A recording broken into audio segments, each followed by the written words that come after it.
السلام علیکم۔ اصل جنگ کیا ہے؟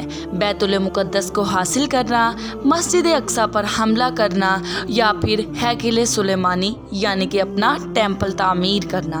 بیت المقدس 3 مذاہب کی مقدس جگہ ہے۔ یہ مسلمانوں کا قبلہ اول، عیسائیوں کے لیے یسوع کی جائے ولادت اور یہودیوں کے لیے ہیکل سلیمانی۔ اب بات شروع کرتے ہیں حضرت ابراہیم علیہ السلام سے۔ ان کے 2 بیٹے تھے، اسماعیل اور اسحاق۔ اسحاق علیہ السلام کے بیٹے حضرت یعقوب علیہ السلام۔ یہیں سے اصل کہانی شروع ہوتی ہے اسرائیل کی۔ اسرائیل یعنی اللہ کا بندہ۔ یہ لقب حضرت یعقوب علیہ السلام کو دیا گیا۔ حضرت یوسف جو کہ حضرت یعقوب کے آخری بیوی میں سے تھے اور حضرت یعقوب کے سب سے لاڈلے بیٹے تھے۔ حضرت یوسف جب تمام آزمائشوں کے بعد کفیل مصر بنے تو آپ کو اللہ کی طرف سے حکم ہوا اپنے کہ تمام خاندان یعنی کہ اہل یعقوب کو مصر بلایا جائے اور مصر کی سرزمین کا ایک حصہ ان کے لیے مختص بھی کیا جائے۔ اور اللہ کی طرف سے حکم ہوا کہ اے اہل یعقوب، اللہ کی طرف سے تمہارے لیے برکت آئی ہے۔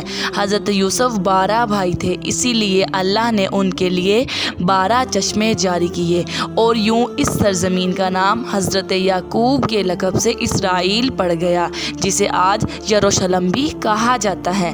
آپ کی نسل سے کم و بیش 30,000 پیغمبر آئے۔ حضرت یوسف کے بھائی یہودا کی نسل آگے بڑھی تو اس میں سے آنے والے تمام نبی اسرائیل یہودی کہلائے۔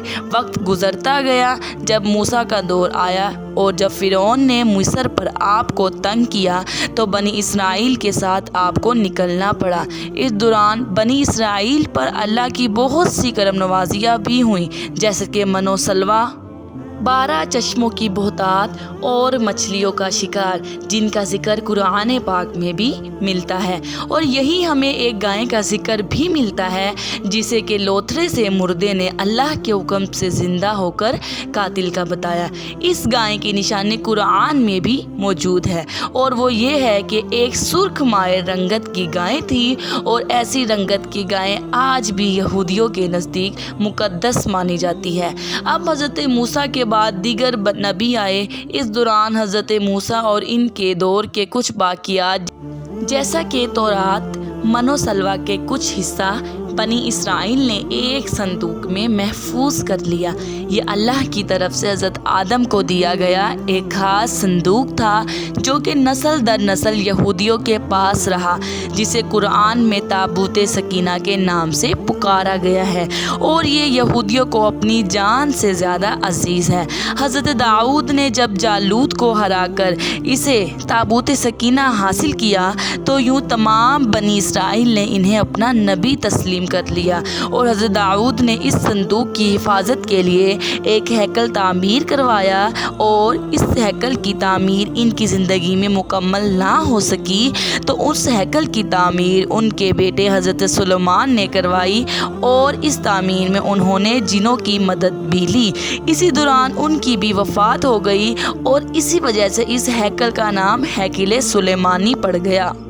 بعد ازاں بابل کے بادشاہ بخت نصر نے اسرائیل پر حملہ کیا اور ہیکل سلیمانی کو بھی گرا دیا اور تابوت سکینہ کو بھی اپنے ساتھ لے گیا۔ سی پرستی کریٹ نے دوبارہ یہ شہر حاصل کیا اور یہودیوں کو یہاں آزاد کیا، اور پھر تابوت سکینہ کو بھی وہ واپس لایا۔